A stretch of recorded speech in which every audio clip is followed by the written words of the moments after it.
मंत्री आ रहे हैं तो ढाका विधानसभा के लोगों को क्या बेनिफिट हो सकता है और कैसे हो सकता है कि उनकी बेटियों की शादी करा के राजनीति रोटी सेकने का कर रहा है। खरमास के महीने में किसी भी तरीके का शुभ कार्य नहीं, कोई भी माँ आपको माफ नहीं करेगी।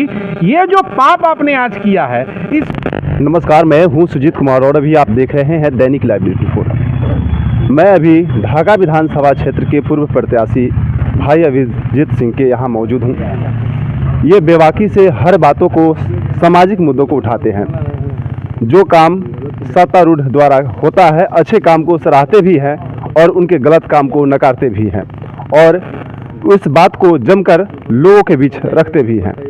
आज स्थानीय माननीय विधायक पवन जायसवाल जी द्वारा जो पिछले वर्ष 151 कुमारी कन्याओं का जोड़े का शादी जो हुआ था, उसमें सम्मान समारोह वितरण का आयोजन आज हो रही है, जिसमें हमारे राज्य के कई मंत्री और विधायकगण मौजूद होंगे।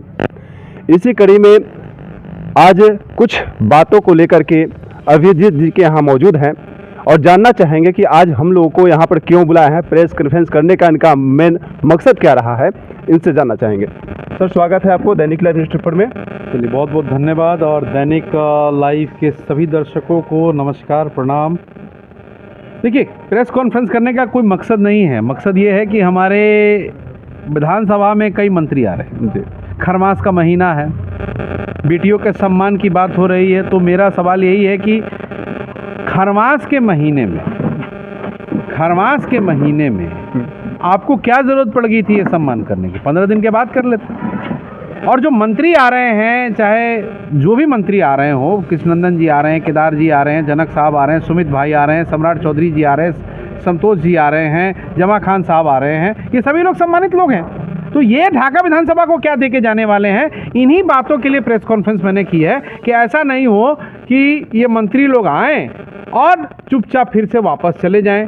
इसीलिए विधायक जी अपनी आंखों को खोलें। मंत्री आ रहे हैं तो ढाका विधानसभा के लोगों को क्या बेनिफिट हो सकता है और कैसे हो सकता है, इस पर काम हो, ना कि गरीब मजबूर माँ बाप के स्वाभिमान को बेच के उनकी बेटियों की शादी करा के राजनीति रोटी सेकने का काम बंद करें। अभिजीत भाई, ये भी तो कहा जा सकता है कि यह तो सांस्कृतिक कार्यक्रम है। यहाँ पे शादी समारोह को जो संपन्न हुआ था उसको विदाई के हम लोग कार्यक्रम कर रहे हैं, इसमें राजनीतिक कारोबार क्यों करें? महीने में किसी भी तरीके का शुभ कार्य नहीं किया जाता है। हिंदू और हिंदुत्व के नाम पे बनी पार्टी के विधायक हैं ढाका विधानसभा के अभी वर्तमान विधायक, से आप सम्मान और विदाई कर रहे हैं, या आप जो भी पैकेज ही दे रहे हैं आप उनको दे रहे हैं, सम्मान ही दे रहे हैं। आप ही बताइए कि आपके घर में भी बहन होगी, बेटी होगी, खरमास के महीना में एगो पलंग, एगो सुइयो रहुआ भेजा मुकरा के आप भेजिएगा उसके नैहर चाहे उसके ससुराल, नहीं ना भेजिएगा। तो खरमास का महीना साल में 2 बार आता है और इसका कारण है काहे होता है। खरमास के महीने में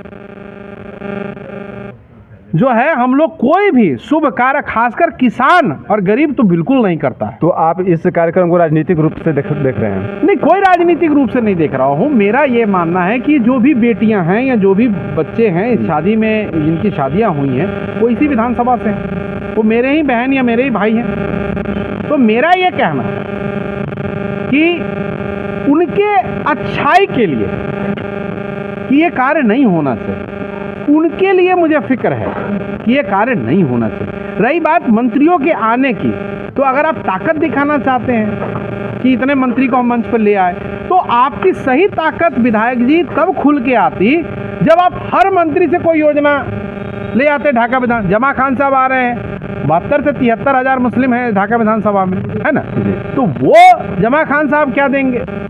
कृष्णनंदन जी हैं चैनपुर में, घोड़ासान में कांटा लग जाता तो हम लोग का भी अब ऊख जो है रीगा में जाता। मुख्यमंत्री जी का मैंने धन्यवाद दिया, आप भी अच्छा काम कीजिए, मैं आपको भी धन्यवाद दूंगा, आपको भी प्रणाम करूंगा। लेकिन बच्चियों के हमारे स्वाभिमान से, गरीबों के स्वाभिमान पर आप राजनीतिक रोटी सेकिएगा तो ये वाजिब कहीं से नहीं है। कोई भी माँ आपको माफ नहीं करेगी। ये जो पाप आपने आज किया है, इस पाप की सजा आपको 25 में हर घर ढाका से हर घर की महिलाएं आपको देंगी। तो हमारे यहाँ जो मंत्री अभी मौजूद होने वाले हैं, कुछ ही देर में आएंगे लोग, तो इनसे कौन कौन से मुद्दा जो ऐसे हैं जिसको क्या मुद्दे? चाहेंगे कि वहाँ पे किया आप जाए? मुझे बताइए, जनता के लिए। सुमित भाई आ रहे हैं जी। IIT कॉलेज कितने सालों से बन रहा है, कब बन के खड़ा होगा ये बता दें, कब वहाँ पढ़ाई शुरू होगी, वहाँ जो नौकरी लगे, हमारे ढाका विधानसभा के लोगों की नौकरी लगे, आत्मनिर्भर हो कि ऐसे हमारे गरीब बच्चियों की शादी ना कराने पड़े, हमारे बेटियों की नौकरी लग जाती। जमा खान साहब आ रहे हैं, मैंने कहा है कि कौन सी योजनाओं कल्याण मंत्री हैं। संतोष कुमार सिंह आ रहे हैं, ये कितने बच्चों को हमारे स्टार्टअप के लिए पैसा देने वाले हैं, कौन कौन सी स्टार्टअप कंपनियां ढाका में आने वाली उसकी घोषणा कर दें। सम्राट चौधरी जी सम्मानित नेता हैं, हमारे वित्त मंत्री हैं, उप मुख्यमंत्री हैं, ये बता दें कि कौन कौन सा विशेष पैकेज दे रहे हैं। भिलवा से चिरैया रोड का पैसा दे दें, DPR तैयार हो जाएगा। घोड़ासान ढाला का जो रोड है उसका DPR का पैसा दे दें। बस स्टैंड के लिए ढाका घोड़ासान में पैसा दे दें। मंगल पांडे जी को कह के, वो तो फाइनेंस मिनिस्टर है ना, वो तो किसी भी मंत्रालय को एक्स्ट्रा पैसा दे सकते हैं। उसी तरीके से जो है जनक राम जी आ रहे हैं, ये कुछ योजनाएं हमारे ST भाई के लिए शुरू करा दें, हमारे राम पासवान जी लोग के लिए कुछ शुरू हो जाए। कहीं पर कबीर की मूर्ति लगनी चाहिए तो वो क्यों नहीं लगी अभी तक, है कि नहीं? यही चीज़ है ना। केदार प्रसाद जी आ रहे हैं, ये अपने मंत्रालय से कोई योजना लेकर। देखिए, आप सांस्कृतिक कार्यक्रम कर रहे हैं, आपने बुलाया और लोग आया चले गए, उससे क्या फायदा हुआ?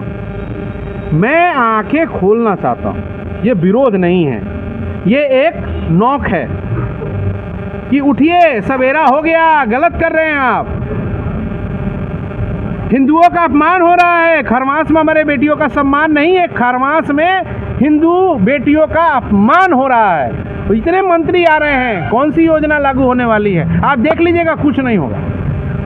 पिछला बार ढाका में जब शादी हुई थी तो सब लोग आए थे, क्या देखे गए, क्या देखे गए? सांस्कृतिक कार्यक्रम के रूप में वो कुछ नहीं कहा गया था। भीमराव अंबेडकर साहब के संविधान के हिसाब से एक जनप्रतिनिधि का क्या मतलब है कि वो सांस्कृतिक कार्यक्रम में जाए?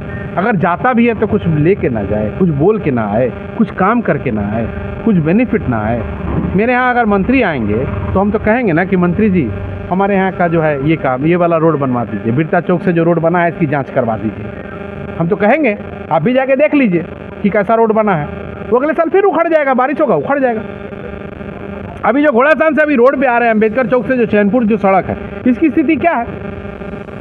तो ये सब चीज़ें हैं, इस पर अगर माननीय विधायक काम किए रहते तो मुझे नहीं लगता है कि गरीब बेटियों के, गरीब माँ बाप के स्वाभिमान पर उनको रोटी सेकने की ज़रूरत पड़ती और खरमास में ये कार्यक्रम करना पड़ता।